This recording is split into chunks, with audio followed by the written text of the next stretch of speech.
So we are a little bit late, and we have a large set of speakers. So everyone, can you just sit? You can join the second line. I think, you know, it's done for you to join the conversation at one point. Just to say that the session is being recorded. It's live stream also on the website of FIX. And the LinkedIn and all of the networks that are fit for our conversation. Laurence, you want to begin, maybe? Yes, thank you, Carlos. So, good afternoon, everyone. Well, it's a real pleasure to welcome you to this breakout session called Addressing the Euro.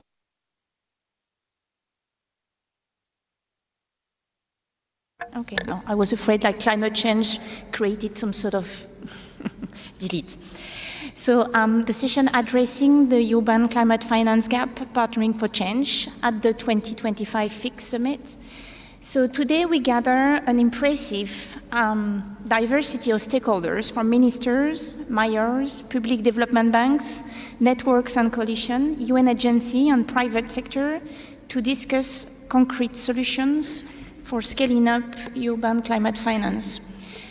No need to recall how important cities and urban are to face climate change. Of course, both in terms of investments for mitigation and adaptation, but maybe as and more importantly in terms of local politics. This is the place where we meet citizens to discuss, to make the difficult choice that has to be made both in terms of mitigation and adaptation. So all cities and local government are the front line of the climate crisis. And the financing gap remains significant with an estimate of 800 billion needs by 2030. So we believe that coordinated partnership, innovating financing instruments and localizing finance, all the key to driving real change. So today's session, of course, build on a long-lasting dynamic of conversation, notably the Urban Climate Finance Roundtable at COP29, and aims to set a strong narrative towards finance for development and the African G20 and COP30.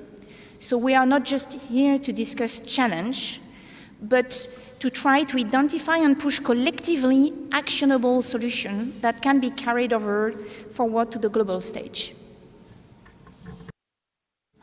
Thank you, Laurence. As you can see, we are reading our script because we want sure that the moderators don't speak too much instead of the speakers. Our session today will unfold in 3 dynamic roundtables, each focusing on a key dimension of urban climate finance. The first roundtable, Scaling Up Urban Climate Finance, where we will hear from multilateral and private sector leaders about their strategies and commitments to bridge the urban financing gap. The second one, Localizing Urban Climate Finance, highlighting how subnational development banks can become last-mile banks, ensuring that global funds reach the local needs. The third roundtable, maybe one of the most important ones, Partnerships, where we will explore successful collaboration models and innovative partnerships that can accelerate access to sustainable and climate urban finance. But first of all, we are honored to introduce our keynote speakers, who not only represent South Africa, the host of the first ever African G20, but also serve as influential voices for their global constituencies. Dr. Namane Dixon Masemola, Deputy Minister of the Department of Cooperative Governance and Traditional Affairs, COGTA, welcome. And Mr. Dada Morero, Mayor of Johannesburg and Chair of FMDV. We look forward to their perspectives on how urban development ministries, cities and regions can collaborate with key actors within the urban climate finance ecosystem. Deputy Minister, if you are ready, you can take the floor. Thank you so much for joining us.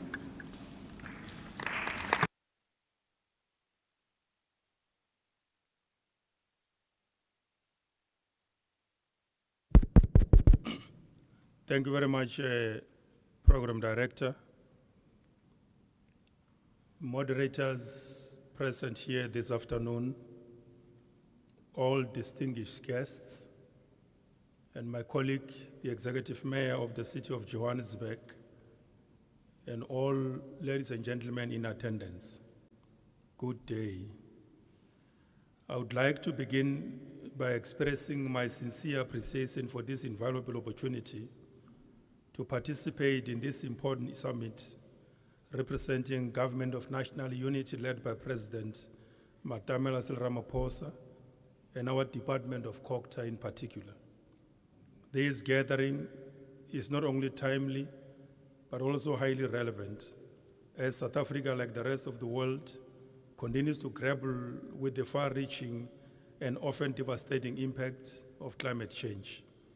These challenges pose the shifting weather patterns, extreme climate events, and environmental degradation demand of us collective leadership and as well as innovative solutions to the problems realized.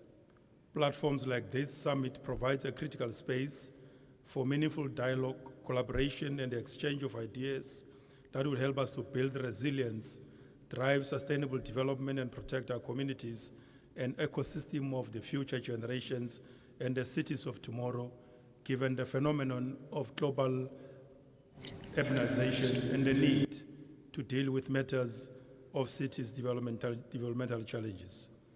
As we all know, the effects of climate change are already being felt in many communities across the world and throughout the global economy. Climate-driven events have dominated headlines in recent periods.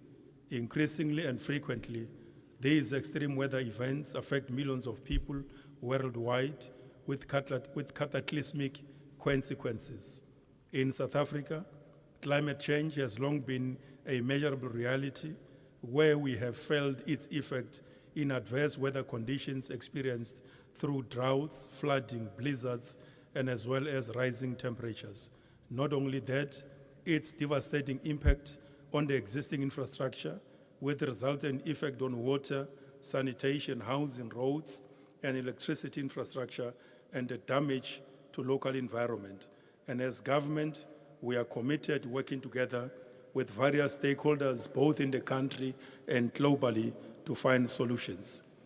Therefore, cities in our country and globally, and most probably also in the continent, have a crucial role to play in anticipating and coping with climate challenges and to increase investments and ensure robust policies and urban planning to translate global climate targets into local achievable solutions. In this regard, it becomes important for multilateral and regional development banks to scale up their support for local projects to meet the ever-continuous challenges relating to climate change, without which their constraints abound beyond imagination. The interconnectedness, therefore, of the banking ecosystem is critical to recognize the need for funding. Hence, the discussions on reforms of the global finance architecture is essential. Therefore, this conversation in this conference seeks to advance a debate in this regard so that cities and districts would benefit from the available resources should be made available by financing organizations to obviate the permitting and prevailing circumstances as a consequence of climate change. This is why it has become increasingly critical to develop local climate plans where cities commit to strengthening their climate resilience, raising their adaptive capacities, reduce their emissions, improve their disaster preparedness, upgrade response strategies, and adopt strong adaptation and as well as mitigation measures. This requires integration of urban climate finance into national commitments to support an intervention in cities and as well as districts of our country. Therefore, alignment and coordination is cardinal to our successful support and intervention in this regard. Ladies and gentlemen, the discussions at the Urban Climate Finance Roundtable at COP29 in November 2024 highlighted the current funding gap that cities across the world provide about 7 to 8% of the required funding. Key to the discussions was the emphasis on the importance of cooperation between governments, financial institutions, and as well as international organizations to bridge the funding gap.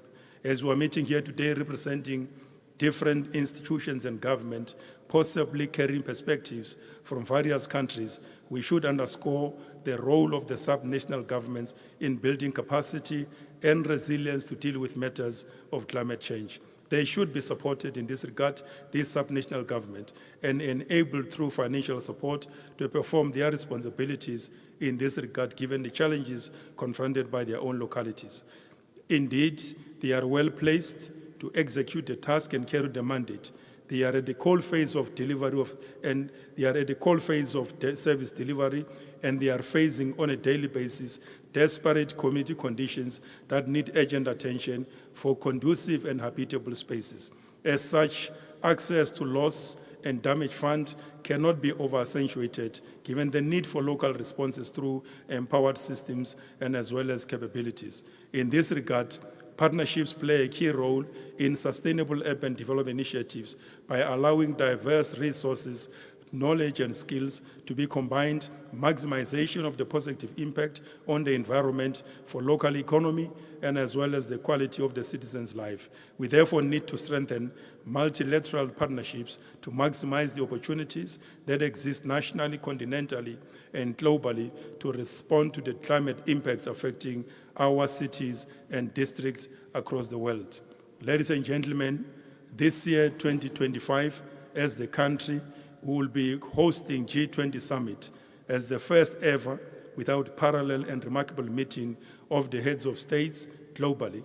And of course, it will be held here in South Africa, in our continent, for the first time, which is said to be preceded by not less than 100 meetings as platforms created for exchange on matters of global importance. This summit, therefore, provides us an opportunity, particularly those of us who are located in local government, given our role in urban and rural development, to lead, fashion, and influence global debates and elevate our continent's urban climate finance priorities on the global stage. The reality is that this area of challenges in the African continent and our country in particular is indeed underfunded, probably due to biased engagements on global funding, a matter that should not escape our attention going forward, given our position as a sphere where development takes place at the local government level. Equally, as a country, we need that financial support, given what I've already referred to above about the climate change-related challenges. This upcoming summit, ladies and gentlemen, and beyond, inevitably locate us strategically as local government ministries and municipal leaders, firstly, to shape global agenda in funding urban and rural priorities by advocating reforms of global financial systems. We need to be able, with our support and working together, the need to build climate change resilient infrastructure and maintenance of the existing ones for social and economic use, which remains a daunting task given the budget constraints experienced by cities and as well as districts in our country.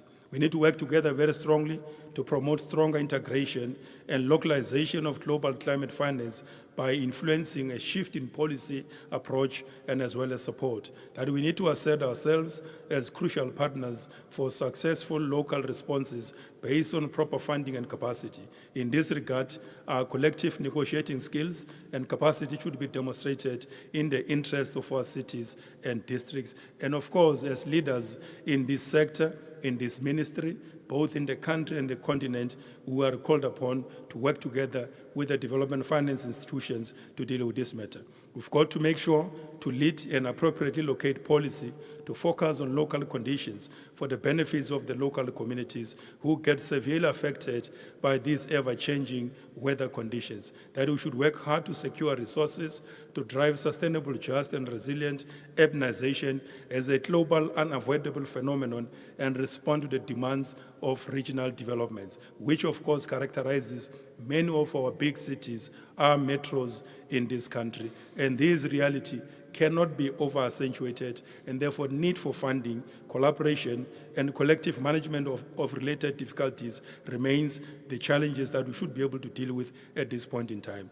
Ladies and gentlemen, given that urban climate resilience is a cross-cutting issue, as cooperative governance and traditional affairs in the Republic of South Africa, we have adopted what is called Integrated Urban Development Framework, IUDF, a policy framework that seeks to foster all of government, all-of-society approach on how we could collaboratively manage urbanization to achieve socio-economic development goals, ensure spatial governance and efficiency of the available resources. Obviously, this policy mandate requires partnerships, including development finance institutions, to avail the much-needed resources for its implementation and realization in the interest of the downtrodden masses of our people who are found in townships, in informal settlements, and of course as well rural communities of our country.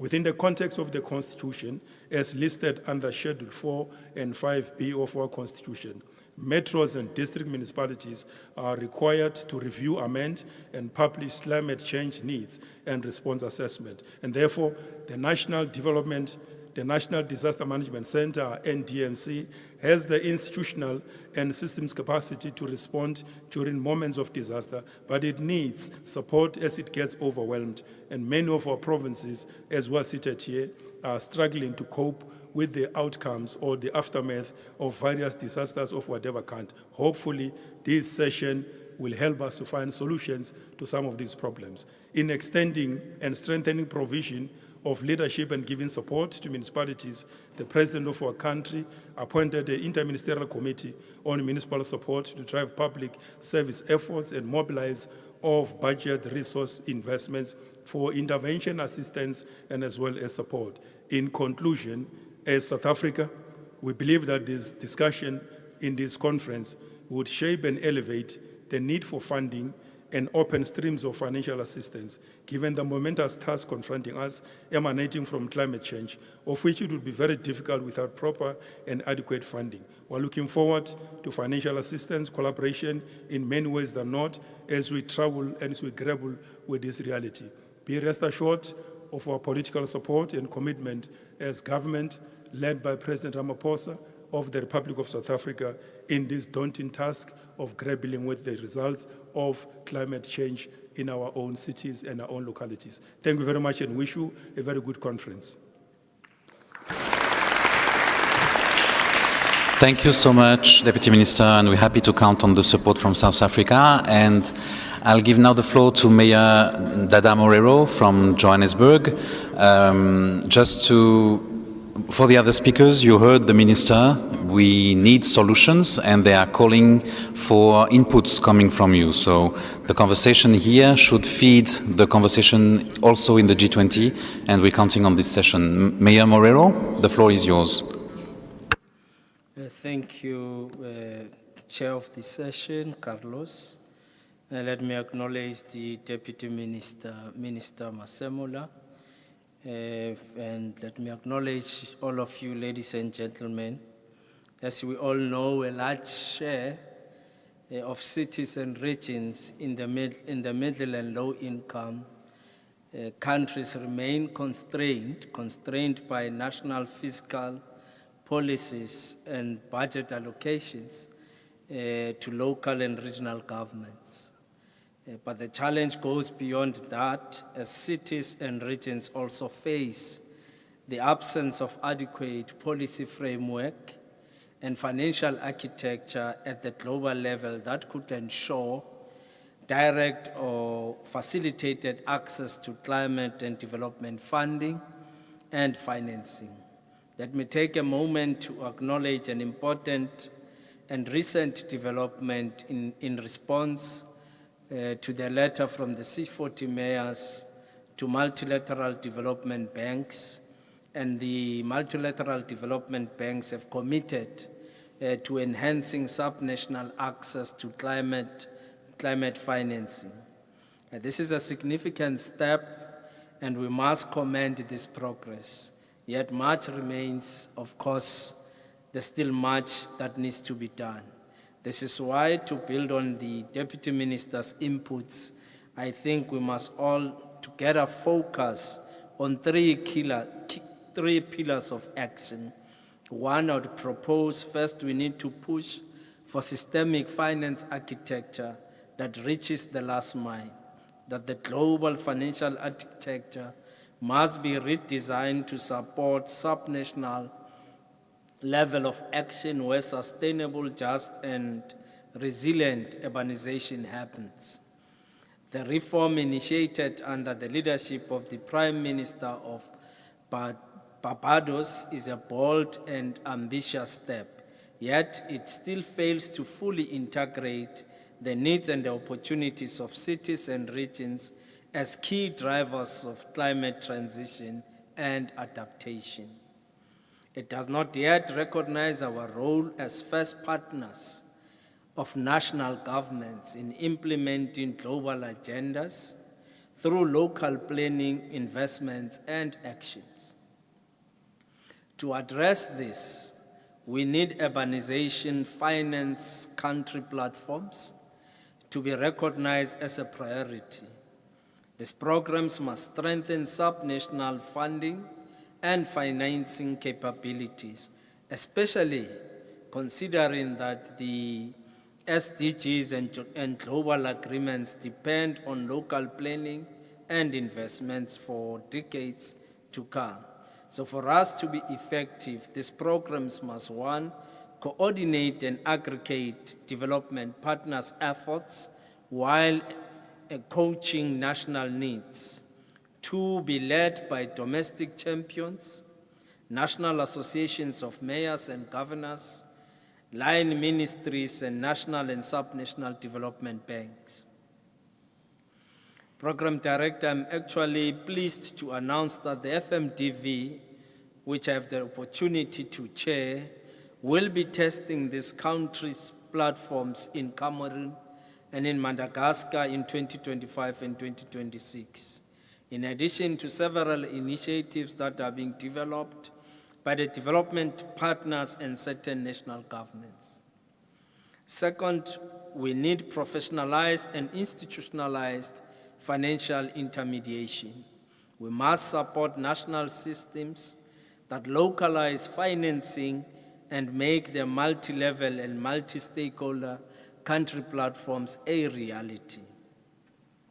To that end, the national and subnational development banks must be fully engaged in the global reform of multilateral development banks and better integrated into financial architecture as the last mile banking ecosystem.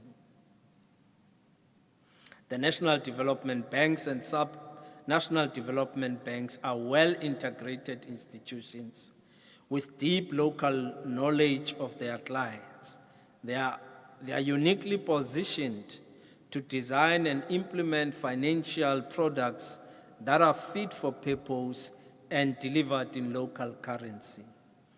They also have the credibility to become eligible for multilateral funding and financing, serving as key intermediaries in local climate financing and the value chain.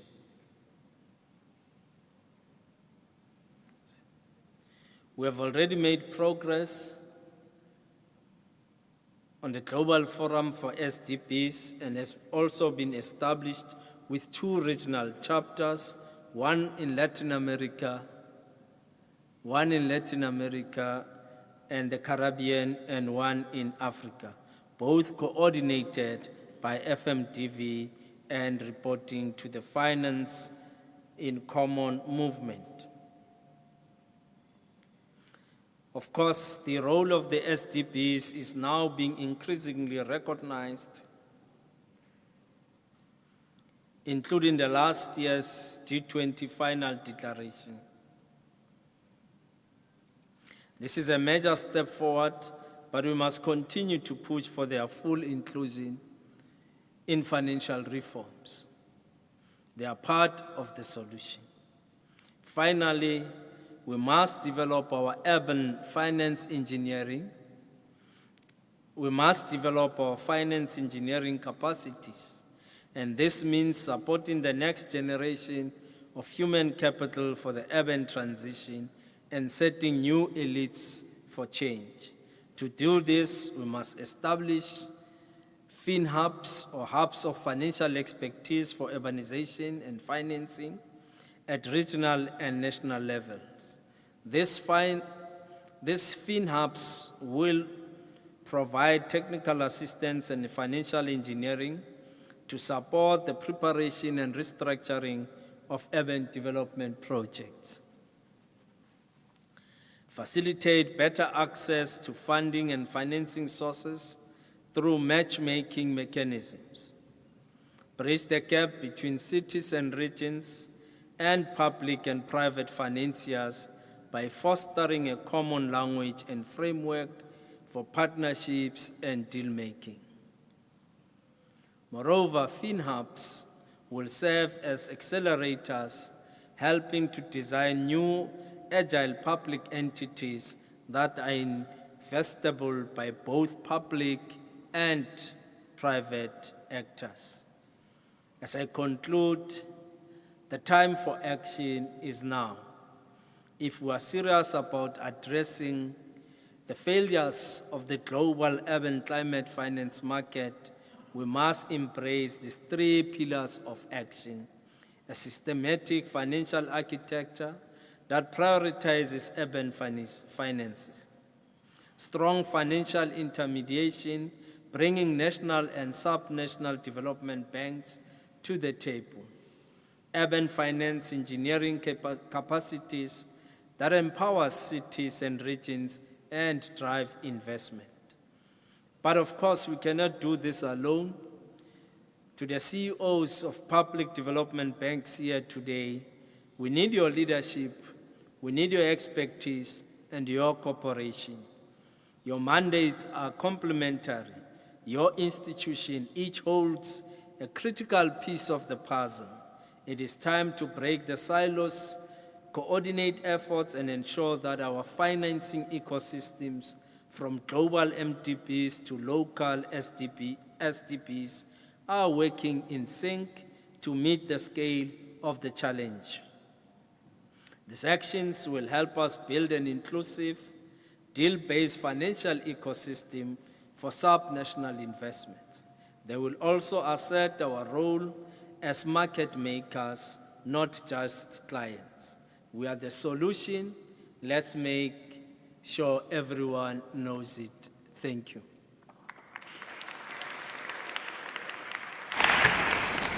Thank you very much, Mr. Mayor. This is a very clear call to the financing command system. So now we're going to enter our first roundtable to precisely explore how public development banks and private investors can scale up urban climate finance. And our speaker will share their strategy, really practical insight for mobilizing resources, supporting urban projects, and ensuring finance reach what Mr. Mayor called the last mile. I'm now pleased to invite Mick Zhang, Global Director, Urban Resilience and Land Global Department at the World Bank.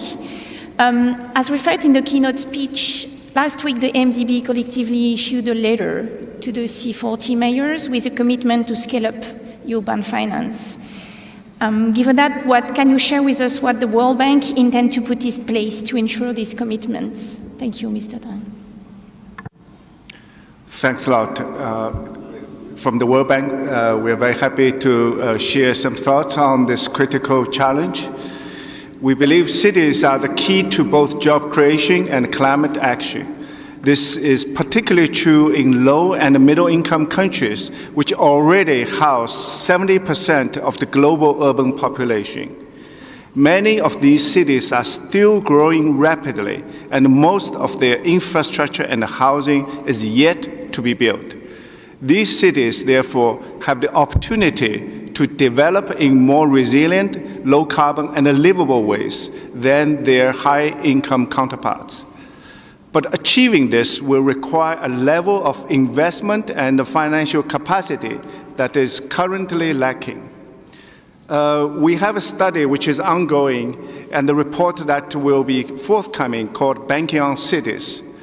The report estimates investment costs for resilient and low carbon development in critical urban sectors, including transport, solid waste, energy efficiencies in building, water and wastewater, flood protection, and heat protection. This report estimates that from now on until 2050, these investments will cost between 8 and 26 trillion US dollars, which translates to roughly between 1 to 3% of GDP of low and middle income countries annually. In low income countries, costs as a share of GDP are much higher, between 2 and 9% of GDP. In this report, we present some actionable steps towards financing and delivering these investments with 3 key messages. First, before cities can scale up financing from private or repayable sources, they need to build up sources of funding, which are the revenue stream from different kinds of fee service, such as user fees, property tax, transfers from national government, land value capture, carbon credits, and other kind of sources. And these funding sources, revenue streams, are needed to repay the financing and make projects bankable. The second point is that in order to deliver critical investments within limited fiscal space, efficiency savings are important to reduce the investment needs. Cities can develop in ways that are smarter, greener, and more resilient. This includes efficiency through better urban planning, tapping into nature-based solutions and other green infrastructure measures, and aligning incentives of various stakeholders to deliver climate and deliver development goals. A third message of the report is to work on not only the supply of financing, but also municipalities' demand of financing, the capacity to absorb financing, creditworthiness, and so on, as well as the regulatory environment in each country that enables and sometimes prevents municipalities from accessing finance. We hope these findings can inform agenda for all stakeholders at national, local, and international level to begin to address the financing gaps for sustainable urbanization. From the World Bank ourselves, we are trying to tap into the synergy between our public sector arm, the IBRD IDA, the private sector arm, the International Finance Corporation, and our various guarantee instruments through MIGA to develop a One World Bank Group engagement model to address subnational investment needs. We have identified and started implementing measures to tackle constraints for subnational clients in Brazil, Colombia, India, South Africa, and Turkey, based on a clear articulation of underlying challenges and demonstrable financial additionality. Through this initiative, we're trying to optimize complementarity within the World Bank Group, adopting a cascade of principles to financial mobilization. Finally, we are also working closely with partners beyond the World Bank on subnational financing to increase finance to cities. In response to the letters from mayors from C40, the MDBs jointly responded that we would commit to scaling up urban climate financing and increasing urban climate, especially urban climate adaptation financing. Jointly, we reconfirmed these these objectives and a commitment in recent global forums, such as the World Urban Forum in Cairo and COP20 in Basel. So to conclude, scaling up urban climate financing is an important priority for us at the World Bank, and we look forward to continuing to work closely with all of you and our clients to help doing so. Thank you very much. Thank you very much, Mr. Tang. I'm pleased now to turn to Mark Bowman, Vice President, Policy and Partnership at EBRD. So EBRD is also party to this MDB dynamic and has among different flagship Green Cities program.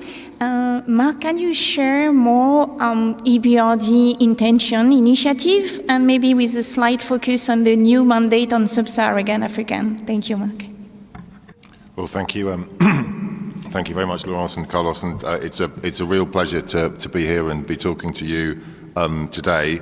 So first of all, a word on the EBRD. So we're a private sector focused MDB. We have a mandate to support our countries to transition to sustainable market-based economies. 50% of our investments are green investments. Our business model is to combine investments with policy dialogue and technical assistance. Traditionally, our geographical focus has been Eastern Europe, Central Asia, the Caucasus, Western Balkans. More than 10 years ago, we expanded into North Africa and the Mediterranean region, and I'm very pleased to say that we are now expanding into Sub-Saharan Africa. Our governors, our shareholders have agreed that we can expand into 6 countries, Benin, Cote d'Ivoire, Senegal, Kenya, Nigeria, and Ghana. We're very excited about this. We're currently going through the process whereby countries become members of the bank and countries of operation, but we hope very much that we will begin to make investments in those countries in the course of this year. Our Green Cities program that you mentioned and what we are doing to scale up urban climate finance. The EBRD's Green Cities program was developed some 10 years ago in 2015. It's one of our flagship programs. It was very much the kind of formulation of the Green Cities program was very much driven by 3 things. First of all, of course, as we've heard from previous speakers, the recognition that cities are at the front line of the climate crisis, but also at the front line in terms of creating solutions. Secondly, and this echoes what we heard earlier from the Minister and the Mayor, the importance of local decision-making and local buy-in to solutions.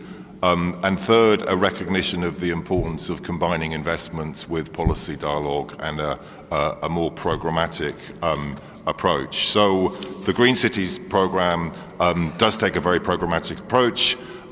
We work with a city signs up to the program, we identify an investment. That could be an investment in electric buses, in charging infrastructure, in wastewater facilities, in flood protection, a kind of whole series of different interventions.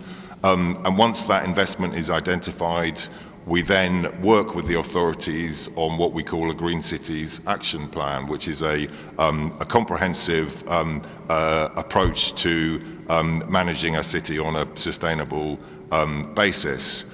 As I said, this was the Green Cities program was developed 10 years ago. We're now in the 10th year. The program has grown from strength to strength. We now have more than 50 cities across our region who are signed up. I think 96 projects delivered in 25 countries, over 3 billion euros of investments. And more importantly, investments with impacts. And I think we have calculated that the cumulative total of those investments is the equivalent of having taken 1 million cars off the road each year. What have we learnt from the last 10 years? I think there are a few things that are critically important. First of all, this programmatic approach, the importance of linking investments with policy, with strategic planning. Secondly, our private sector focus, but our ability to also invest in the public sector, to do both public and private investment. Thirdly, our ability to lend directly to cities and to lend without, in some circumstances, without recourse to the sovereign, without a sovereign guarantee. And then finally, the power of the network we have built, the fact that the mayors, city leaders of all the cities as part of the program have a forum where they can share experience and share what works and what doesn't work. Going forward, we are very optimistic about the program. I'm very pleased that our board agreed at the end of last year a €3 billion top-up to the facility. That will allow the network to grow significantly in the coming years, both in our traditional region, but also we're very excited about rolling out this program in our new region in Sub-Saharan Africa. We are very much focused both on expanding the network of cities, but also deepening our impact. focusing on resilient solutions, both mitigation and adaptation, also a focus on capital market transactions, capacity building and knowledge sharing. And of course, everything we do will very much be driven by partnership and working with many of the organizations that are represented in this room. Then just finally to conclude, and many people have mentioned the, including the Mayor, the response from the MDBs, the letter from the MDBs. I'm very pleased that I was a co-signatory of this letter. Just to say that there are plans in place to organize an event in Washington during the World Bank IMF meetings, similar to something we did last year, but a very good opportunity to continue the discussion we are having today and keep the momentum going forward. Thank you. Thank you very much. I'm particularly interested in the direct lending to cities, which is absolutely critical in that capacity to scale up in a sovereign debt constraint. I'm now pleased to turn to Ambroise Fayol, Vice President of EIB, which is an essential bank worldwide, but also for Europe. So Ambroise, EIB is historically very active in urban climate finance with key programs such as ELENA, European Local Energy Assistance, and through the GAP Fund together with the World Bank. Well, can you share with us how EIB intend to scale up this initiative or maybe other initiatives? Thanks, the floor is yours. Merci beaucoup, Laurence. Good afternoon. It's good that you ask different questions to representatives from MDBs, otherwise you would really have the same kind of remarks. EIB is the Bank of the European Union. We have done last year 60% of our activity in climate-related financing, and that means for renewable energy, energy efficiency and transport, 45 billion euros of financing in Europe and outside Europe.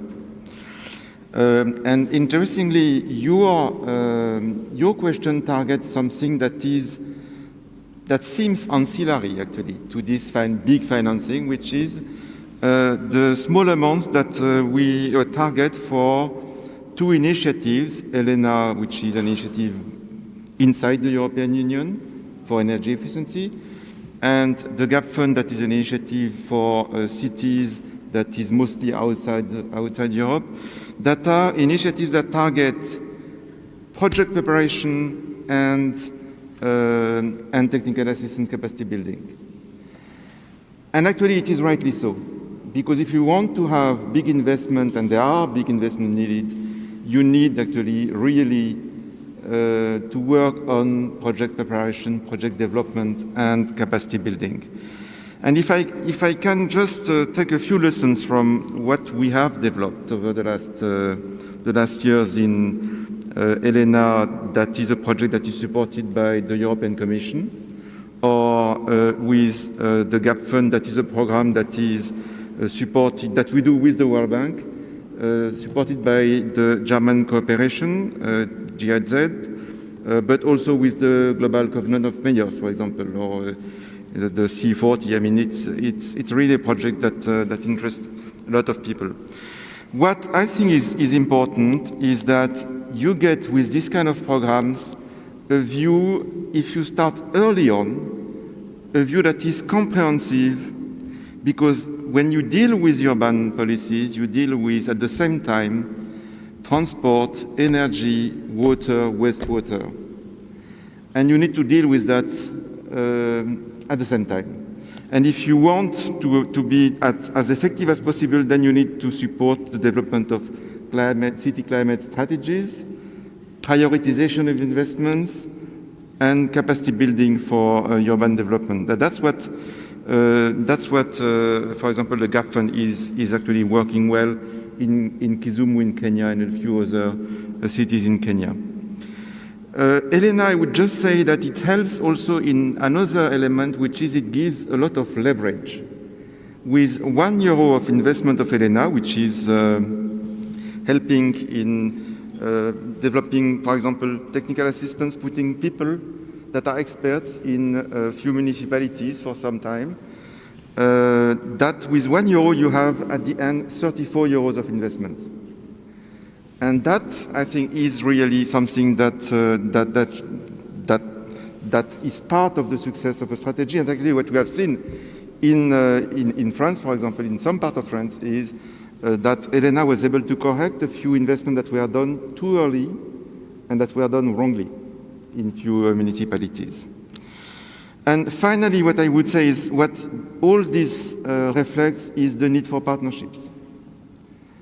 Partnerships with big donors, and that is important at times when we are lagging probably more and more the idea of additional resources.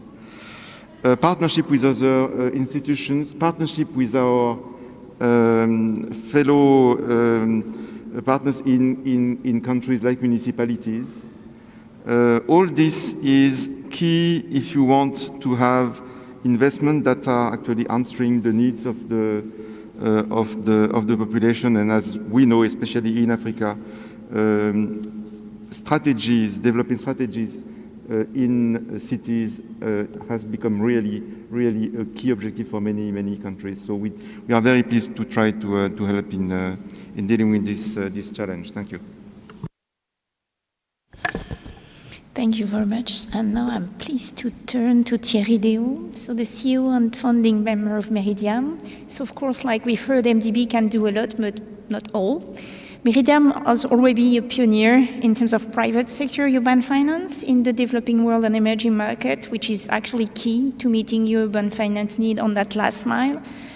Well, Thierry, can we share with us, I'm sure you're going to agree with Ambroise Fayol on project preparation and technical assistance needs importance, but what other key factors or conditions do you see as private investors needs most to structure bankable urban climate?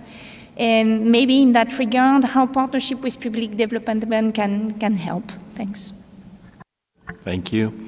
Perhaps focusing on the urban side of things, because I think this is what sort of multiplies the difficulties in terms of access to capital. But I think we've identified sort of three major areas of obstacle and found somehow a solution to overcome those. The first, of course, is, project preparation, but it's mostly the capacity, especially at the sub-sovereign or city level of the administrations and the political people to actually handle and prepare these type of projects, especially when it comes to adaptation, but also when it comes to mitigation. And they also have the inclusion issue that is always linked to climate.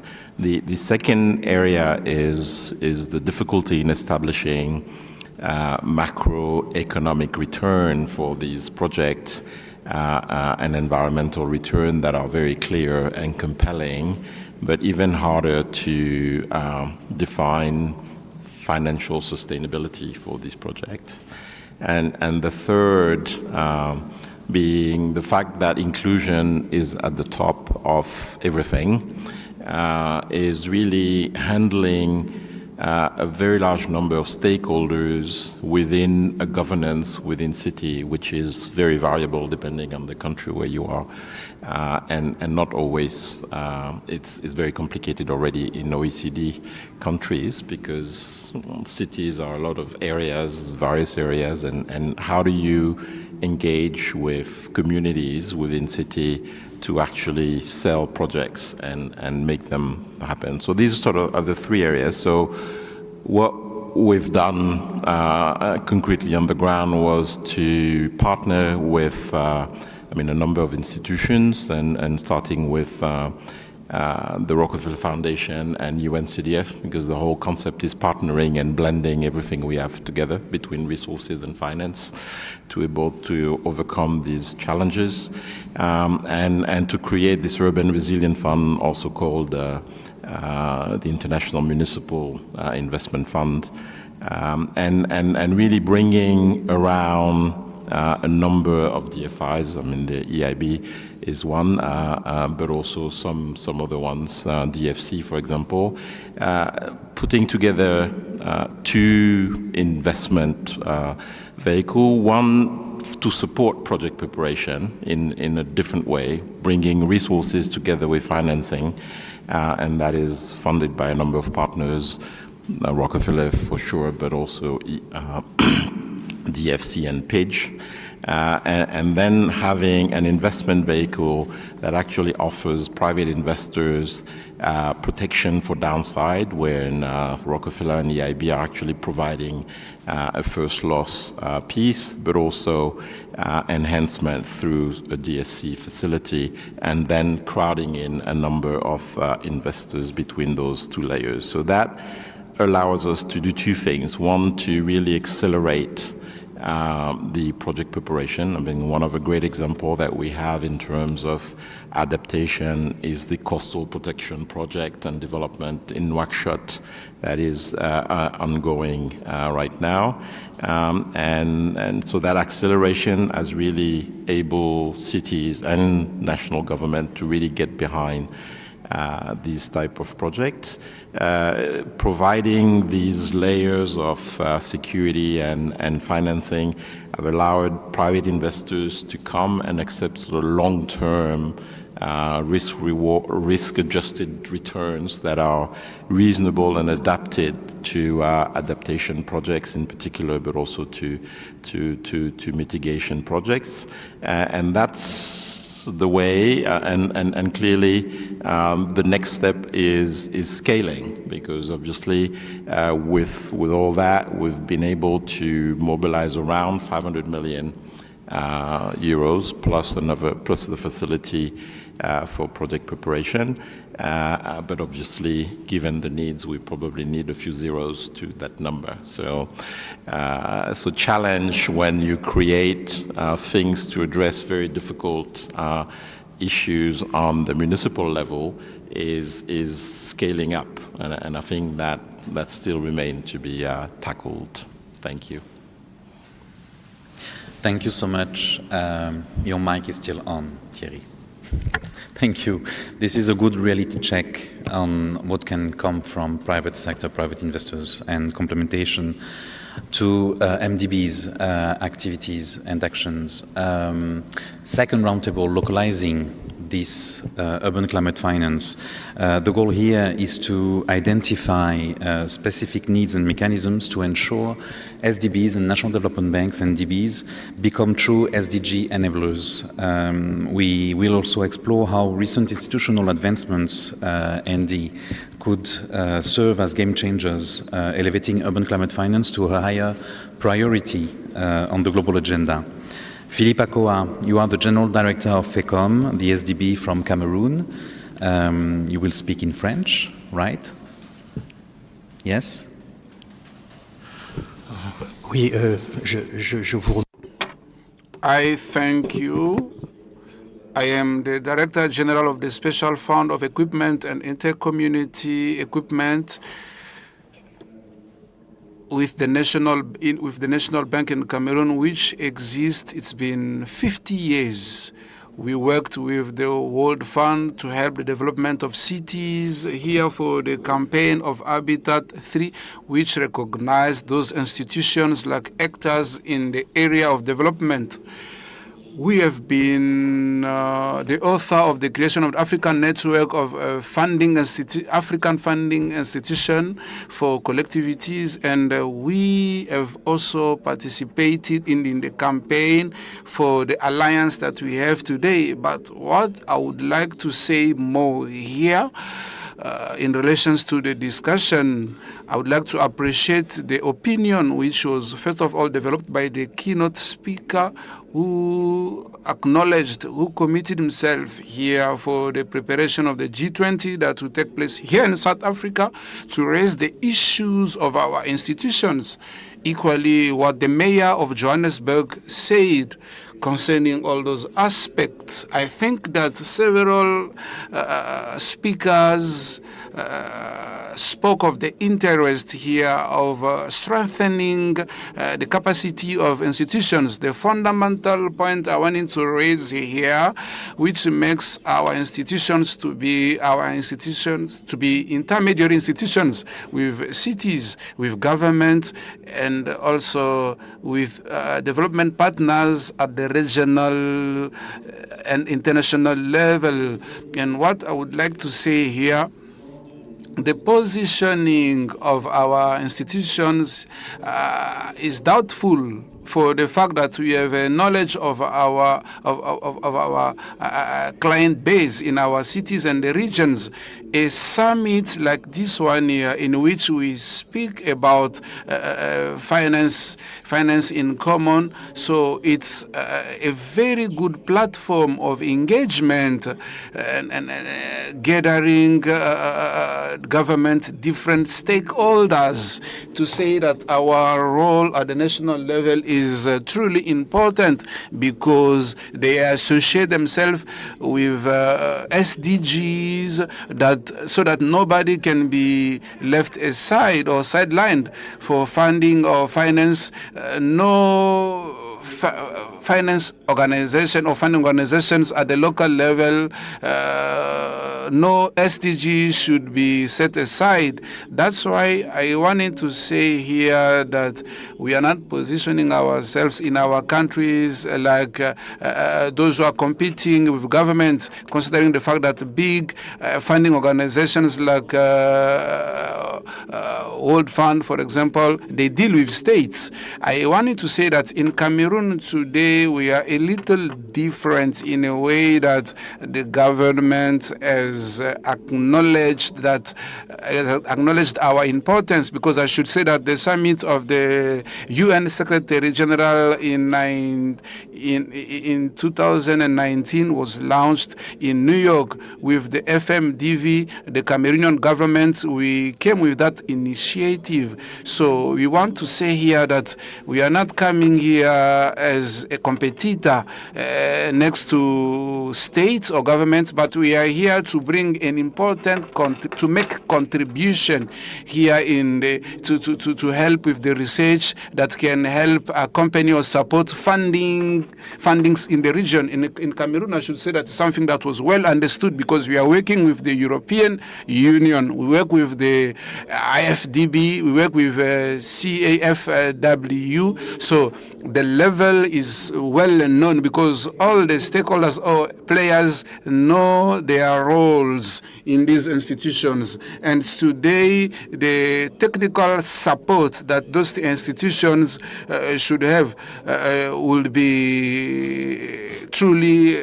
capacity building, because we see that the accreditation process, adaptation fund or mitigation process, those are long processes. But with the help of those institutions, as in Cameroon, we are on the terminal or last phase in this process. We think that in Africa, that support should be done by international institutions so that we may achieve our goal.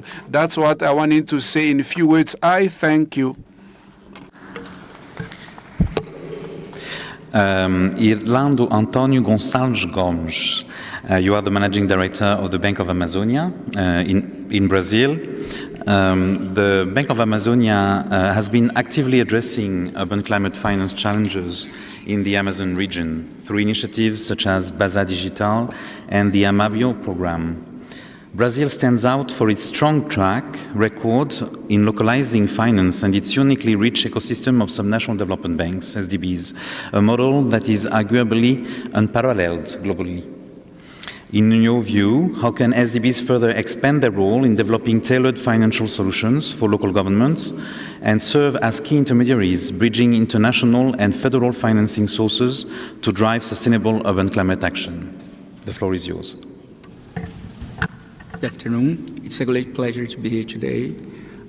Yes, subnational development banks have a quite important role in structuring innovative financial solution for the local government and provide financial for local government, and to strengthen this role as a key intermediary between international and federal financials sources is important to advance in three main fronts. So the first one is development of innovative financial instrument, so SDBs can expand the offering to the tailored needs, such as green credit lines, financial guarantee, and blended finance.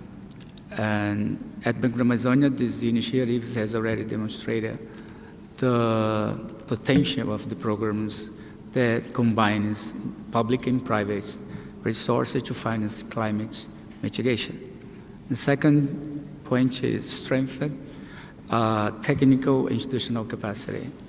So internal capacity and assistance are important and fundamental to ensure that municipalities and states can structure in projects that are aligned with the international requirements.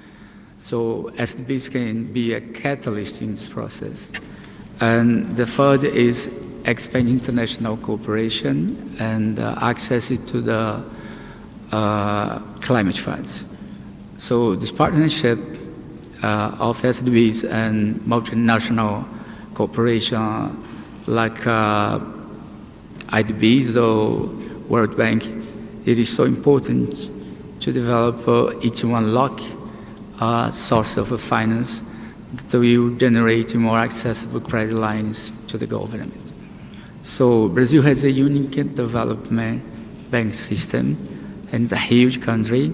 So we need, in the federal level, in the regional level where we are inserted, to attend all the clients. Banco da Amazonia serves the north region of Brazil, where Belém City will host the COP Fund. So we look forward to discuss with you in November all this question and to show to the world the importance of SDBs. Thank you. Muito obrigado. You're the first one to not take the 5 minutes. So thank you very much because you are very late. Thank you. Yes, we can applaud. Thank you. And indeed, you will be the host of COP. So we really look forward in collaborating with you. Now, I'll give the floor to the unique woman speaker on stage, and we are very sorry for this. Srilata Kamila, you are Director and Chief Investment Officer in UNCDF. So this conversation is, I think, is honey to your ears, as we say in French. I don't know if it's the same thing in English, but it's a good expression, don't worry. It's good to have honey in your ears, apparently.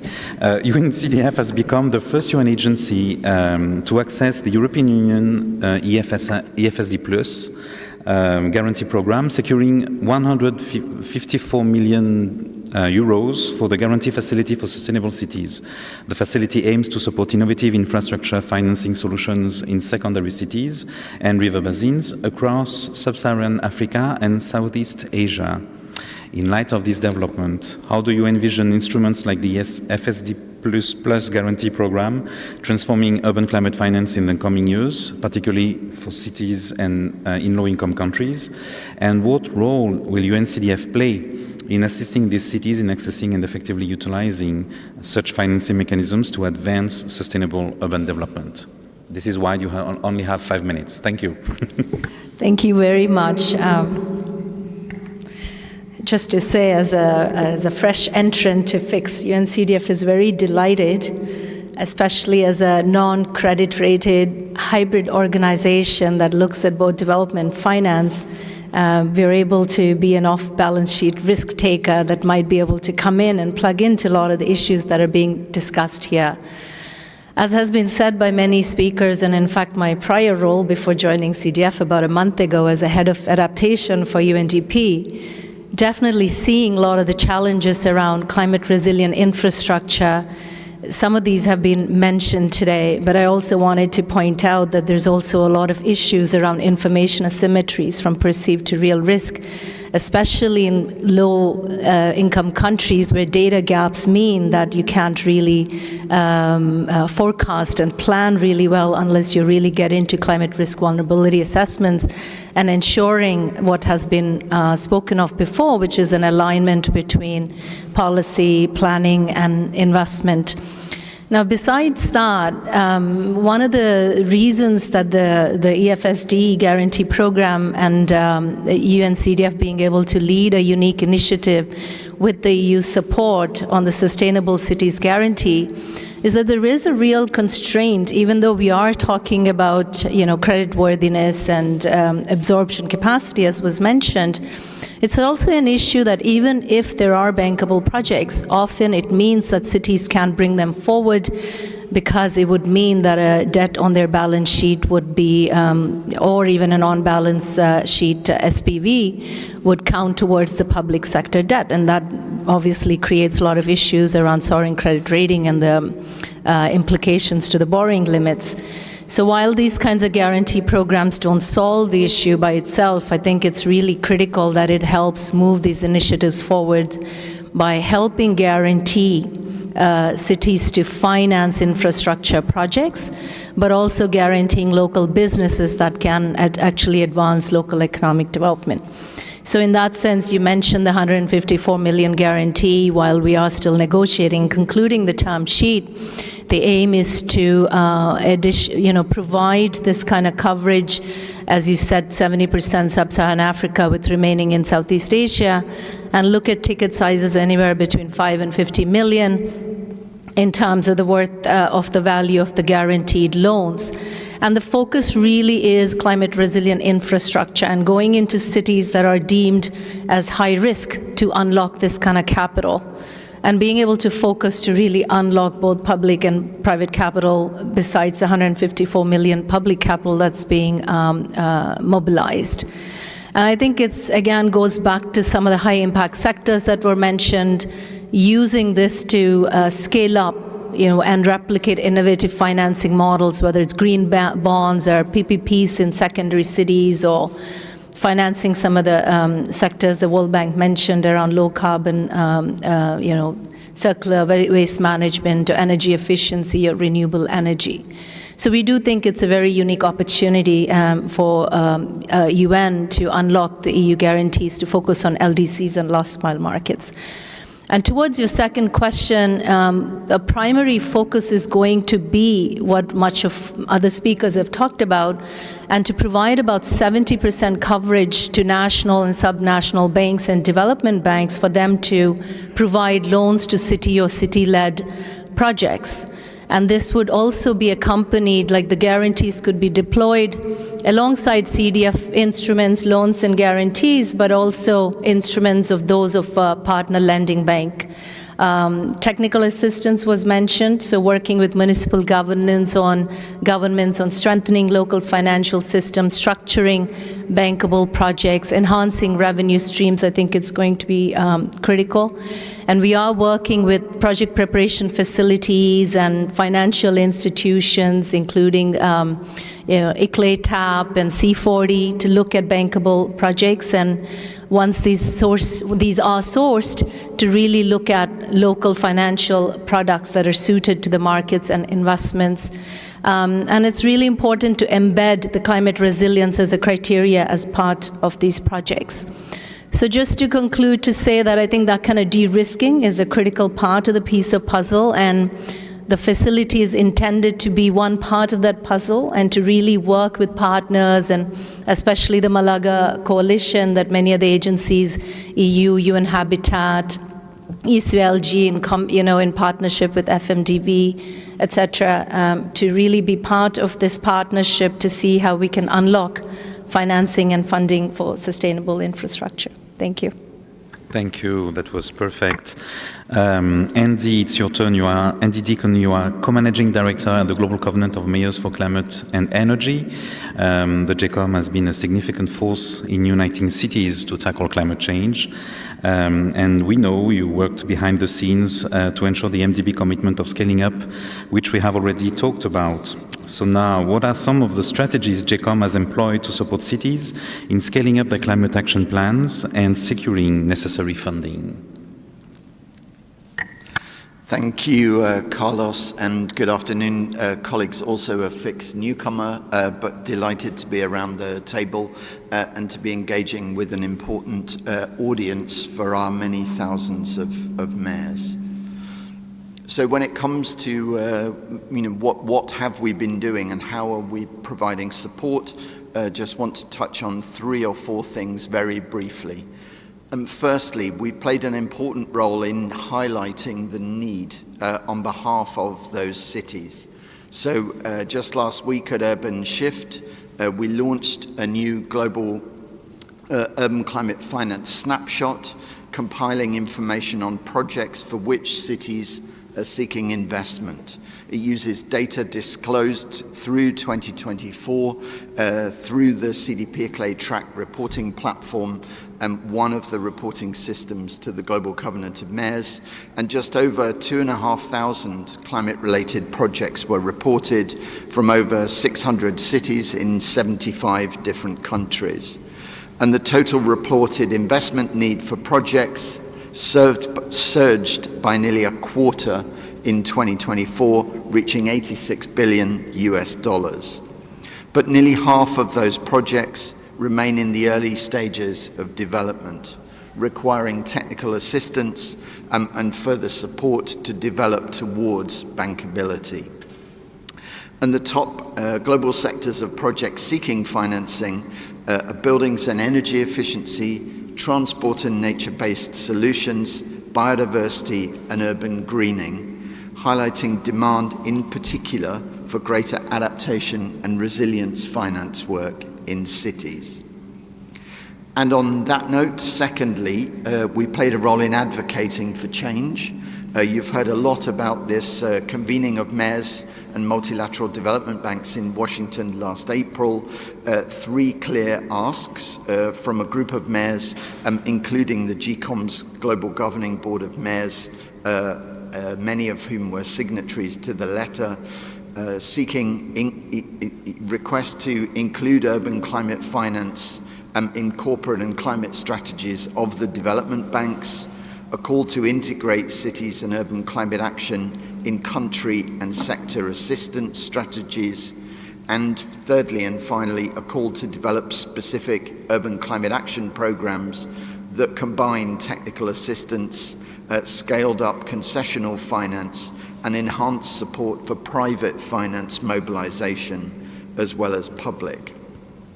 The response from the MDBs was very welcome, and we do look forward to reconvening in April of this year in the margins of the spring meetings. The response made it very clear that there was a commitment to increasing urban climate finance, but also importantly to scaling urban adaptation. And that's something that we also know that the COP30 presidency are also interested in, is this role of urban nature and nature-based solutions and ways and means to more effectively address the urban climate adaptation finance gap. Thirdly, we have been providing support and project preparation. You've heard from Ambroise and from other colleagues about some of the project preparation facilities, including the City Climate Finance Gap Fund.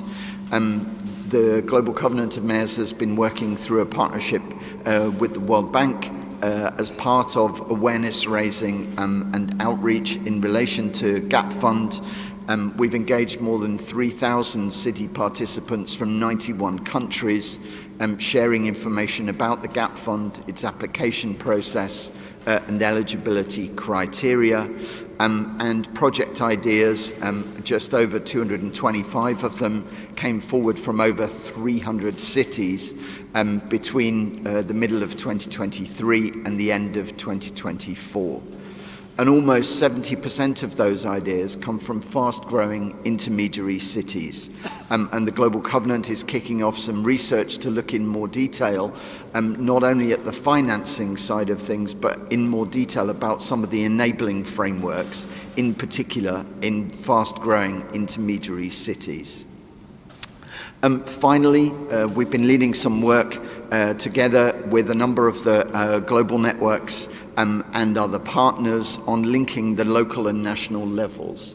The Coalition for High Ambition Multi-Level Partnerships, launched at COP28, has given cities a platform to work more closely with national governments, allowing alignment of city-level initiatives with national climate strategies. And it's leading towards new commitments at COP30, looking to enhance the urban content and contributions of the subnational level towards the delivery of the National Climate Plans, or NDCs. And at Urban Shift, again, just last week, we launched a new Champ Finance Guidebook, a resource laying out how national governments can help cities and regions access the finance that's so urgently needed.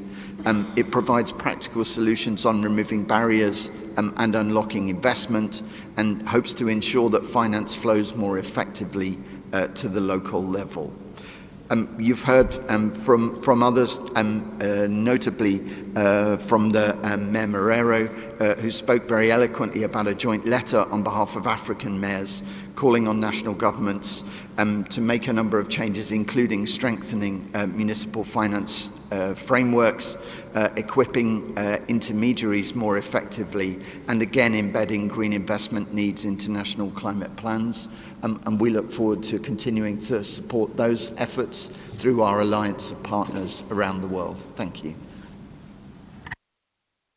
Thank you, Laurence. Thank you very much. We're running out of time, so for our last panel, I will ask our speaker to try to be as short as possible, because this last panel is very important, because we're going to talk about partnership, and I think every single speaker so far has highlighted the need for partnership. So really looking forward to hearing from you how concrete cooperation model, cross-cutting partnership can actually be used in scaling up urban finance. So first, Nicolas Picciondino, Secretary General of IDFC, hosted by AFD, and of course IDFC is a kind of raison d'être of partnership, the kind of inspiring club of CEO that inspired the FIX, which has now developed. Can you share with us how IDFC, and especially some initiatives like the IDFC facility and NUCA program, can actually bring concrete ideas in terms of partnership to leverage sustainable urban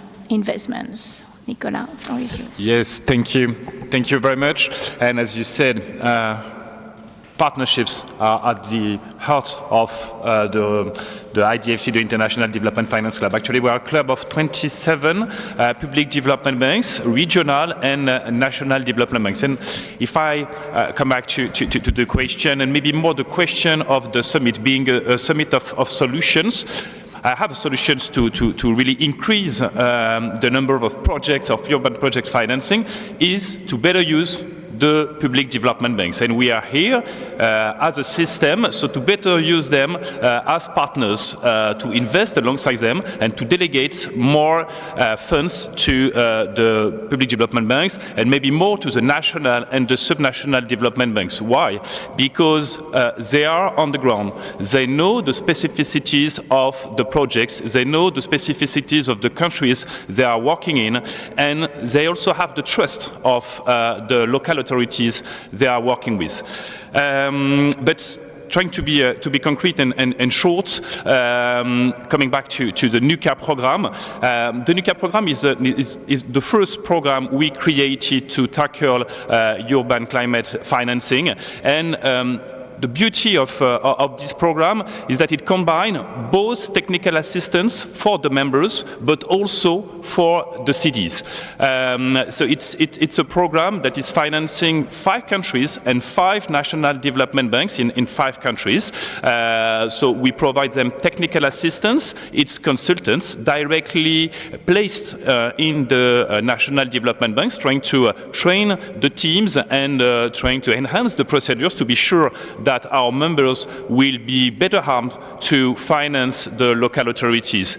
But having said that, so we are sure that our members will be better armed. But if we don't have bankable projects to be financed, there will be no connection, and so no need to have those consultants. And so this is really the beauty of the NUCA program. We also have money, and I want to pay tribute, by the way, I should have said that at the beginning. It's financed by the German government, so if there are any Germans, I'm really, really grateful to the German government for providing the funds.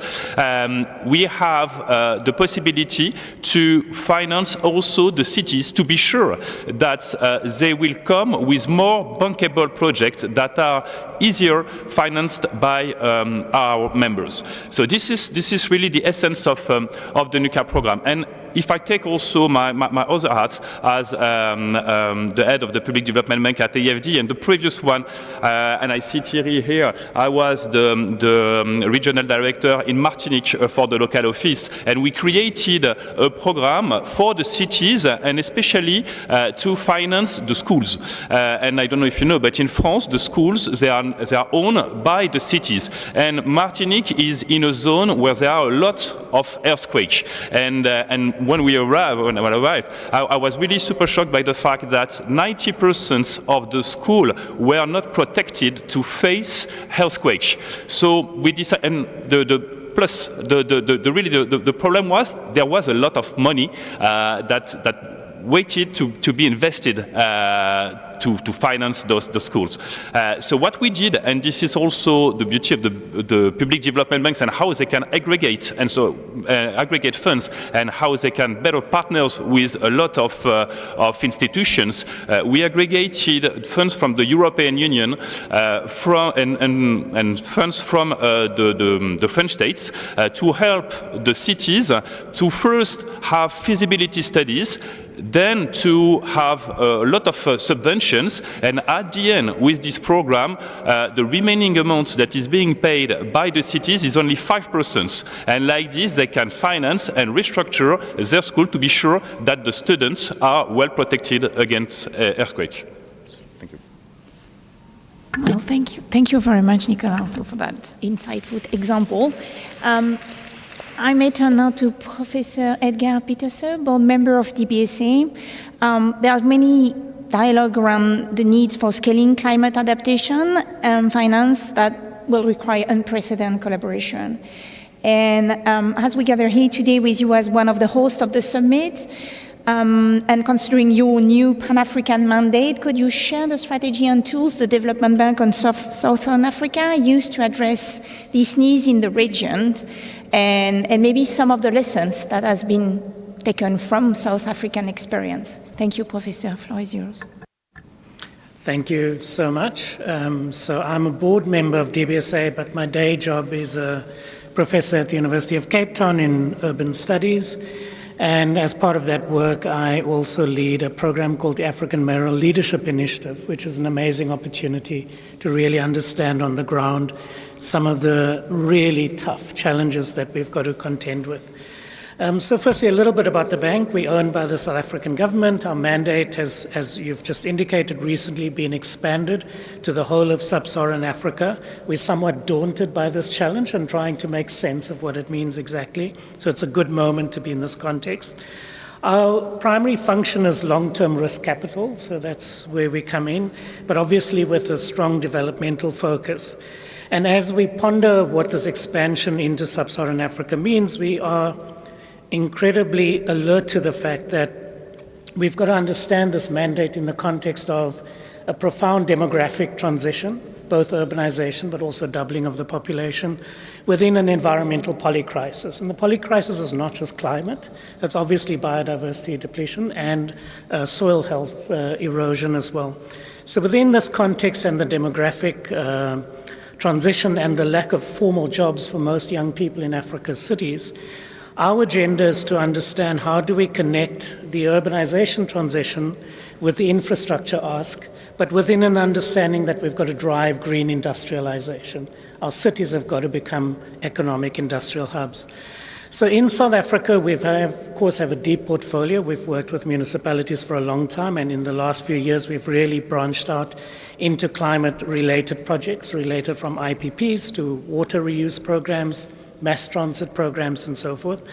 But what seems clear to us is that when you look at the numbers around the financing gap that often gets bandied about in forums like this, it tends to be on the basis of conventional infrastructure solutions. I don't think we've run the hard numbers on sustainable infrastructure solutions and what that financing cost is.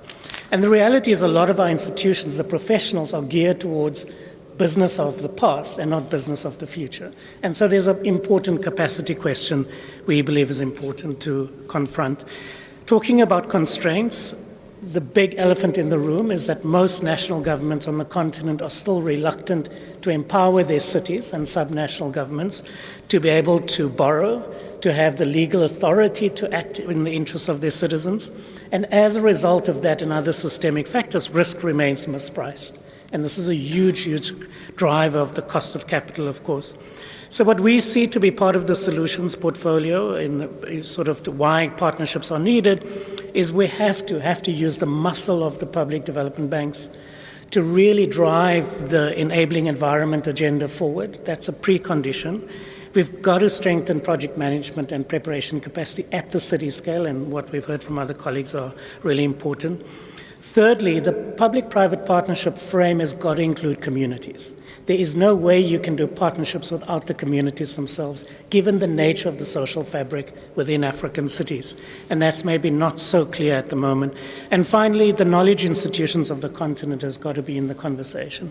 And I don't just mean universities and think tanks and so forth, but also, again, social movements that represent the citizens that will have to be partners in how we design and deliver these services because of the price point at which we need to get this in, given the low-income context. So within that framework, we really believe that the fact that partnerships is on the agenda is critical, but that we still need to broaden the aperture so that we can really build on the cultural specificity and fabric of African cities and settlements to be at the heart of the institutional model that we build. I'll leave it at that. Thank you. Well, thank you very much. And now I'd like to introduce Jackie Kemlou Jagbu, Mayor of Tiang and representative and president of Communes et Villes Unies du Cameroon, CVUC. So the CVUC has deployed an impressive institutional strategy to strengthen the economic development potential of Cameroonian cities through its program, Communes de Production, and to promote them internationally through the organization of JECOM, Journée économique internationale des communes, and with the next edition scheduled to take place in early June in Yaoundé. Mr. Jagbu, I think that we just heard like there are some really critical cultural way to approach some of these partnership and capacity to organize dialogue. So we're really looking forward to listen based on your experience, what you can draw as lessons from that amazing experience built in Cameroon. Thanks. Thank you for the word given. Honorable panelists, distinguished invités. As Association of Cities in Cameroon, we have taken both full decision to integrate development and also climate resilience. Laid on the study that will bring investment in the municipality, and this work has been sustained by the economical day of city that will set our city as partners that gather partners, private as well as public. We need a change, operational change on the way cities and region has mobilizing finance. That's why I would like to echo what the mayor of Joburg has said, that the restructuration of platform are really essential. Not only short-term project, but also the sustainable mechanism that will guarantee the flux of finance where they are more needed. As a platform, our experience shows, in fact, that the cycle of finance at short term brings so much difficulty in the transformation of cities and region. That platform really is an operational solution to align priorities as well as region on the financial, local finance and international finance, and also the long-term financing. The development bank will play a crucial role not only the partner in the conception of local government. And I'm very glad that this year we will launch our pilot program with the support of the French Agency of Energy, and this will allow us to renew the format of that platform and also to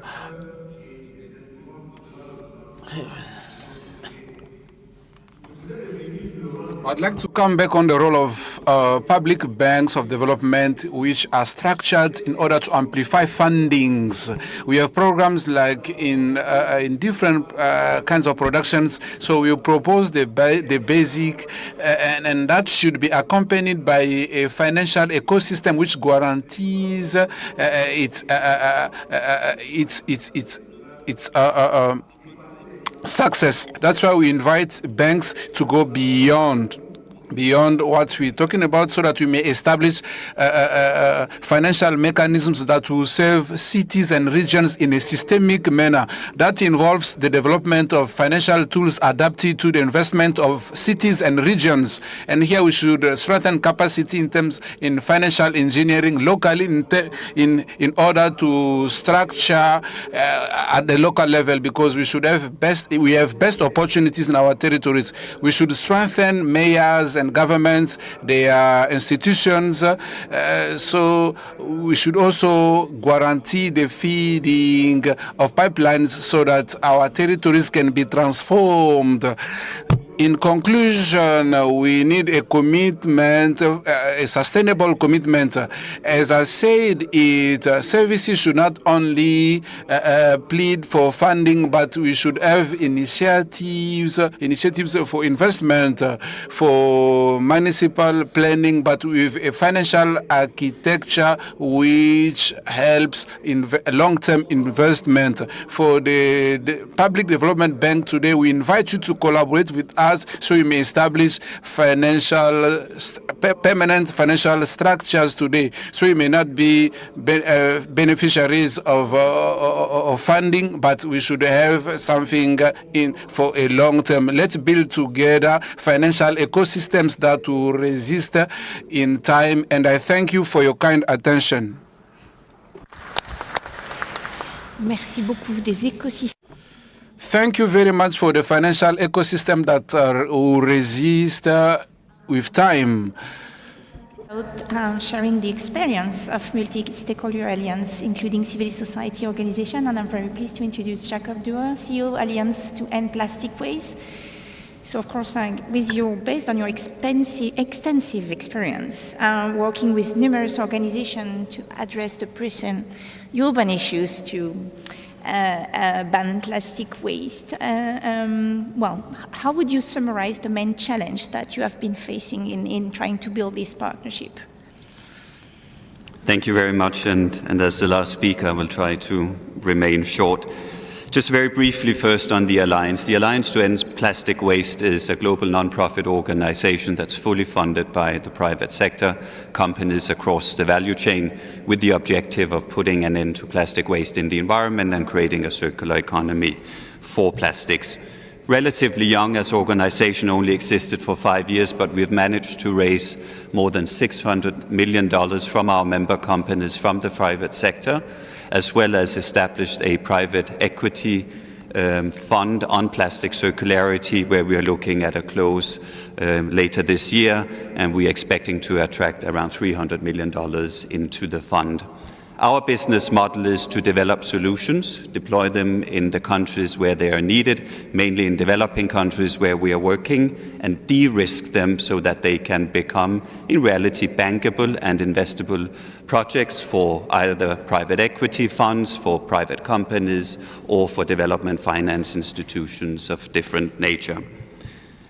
I'll give you an example of what we are doing. In the interest of time, I'll keep that short. But in Indonesia, which is one of our priority countries, the Alliance has invested more than $60 million into creating waste management infrastructure solutions to prevent the leakage of plastic waste into the environment and create a circular economy. Our experience and our investments has resulted in a very strong collaboration and partnership. Partnership is the foundation for our success with the Asian Infrastructure Investment Bank as well as with the government of Indonesia. We are now in the process, together with the bank and the government, in rolling out a $180 million infrastructure solution project that's going to address waste management for more than 13 million people in more than 10 cities and regencies in Indonesia. In other words, we are using our capital, which is grant or concessional or first loss when that is needed, to unlock the capital that sits with the development finance institutions. We provide our capital and our technical expertise and the experience that we have built up as part of the partnership. We use it for technical assistance and project preparation as well. And I think what we are seeing is that many of the development banks are looking for partners like us that has grants or concessional means that we can provide, often which is a requirement for the development finance institutions to go in. We're in the process of developing similar opportunities in South Africa. We are in the process of discussing with development finance institutions, including the Development Bank of South Africa, in rolling out a $200 million program on waste management, again, blended financing in action, putting public, private, and philanthropic capital to work together. So a new financing model in many ways to address sustainability issues, to address development issues, using capital from the private sector to make these investments bankable, and hopefully with that attract further capital so we can truly go to scale and move the needle in ending plastic pollution. So let me stop here, but that's the model that we are applying. As I said, the route and the route to success is with the development finance institutions through partnerships, and it's only if we are blending financing, blending our technical expertise as well as our experience on the ground, that we can truly address the challenges that everyone has been describing in the cities. Thank you very much. Thank you. This is actually a great conclusion to the session. First, I would like just to thank the speakers and the participants who remained in the room. We are only 15 minutes late. Considering that we started with 30 minutes late, that I think it's okay. We are actually 15 minutes earlier than scheduled. We basically, I think, underscored the importance of the alignment between global policies and national commitments, the national building of confidence between the stakeholders, those country platforms. I think that's a key element coming from our conversation. And obviously, the partnering between all the levels of action in the development banks, in the public development banks, and their partners, UN agencies, the guarantees that are provided. I think that we will meet again for FFD4, for COP. We will invite you, we as local and regional governments networks invite you to the table, to the conversation in April during the spring meetings also, to make sure that we can operationalize this conversation. And I would like again to thank the subnational development banks here, especially FECOM and BASA, who joined the conversation, DBSA of course, because you are key, you are not present in these international settings usually, and your voice is very much needed if we want to advance operationally. So it's a message also for the MDBs to pay better attention to these specific players. Laurence? Yeah, I think you said it all. I think we all leave the room with a lot of ideas, and as we move forward to the next Forum for Development, AGECAS, G20 and COP30, I think that we can, let us together advocate for systematic change and ensure both that urban development remains a top priority, but also to make sure there is a systemic ecosystem that both ensure, for example, that cities could be involved in NDC preparation and planning, but also in the financial architecture that is being redesigned at the moment. Thank you all for your presence, and thank you for Carlos for heavy lift on preparing this table ronde. Thank you. Thank you, Laurence. And I've been advised to ask you to join the plenary too, because it's beginning now. And I just want to finish by thanking all the co-organizers and partners of the session, DBSA with Adele, EBRD with Lynn and Erisa, the World Bank with Augustin, FMDV, Gabriela, Fantine, Libertad and Sangru, and the partners, AIB, the Alliance to End Plastic Waste, the Alliance of Subnational Development Banks in Africa and Latin America and the Caribbean, CCFLA, City Climate Gap Fund, EIB, GECOM, GIZ, IDFC, and UNCDF. Thank you, everyone, and we need to be in plenary 2 now. Thank you. Thank you.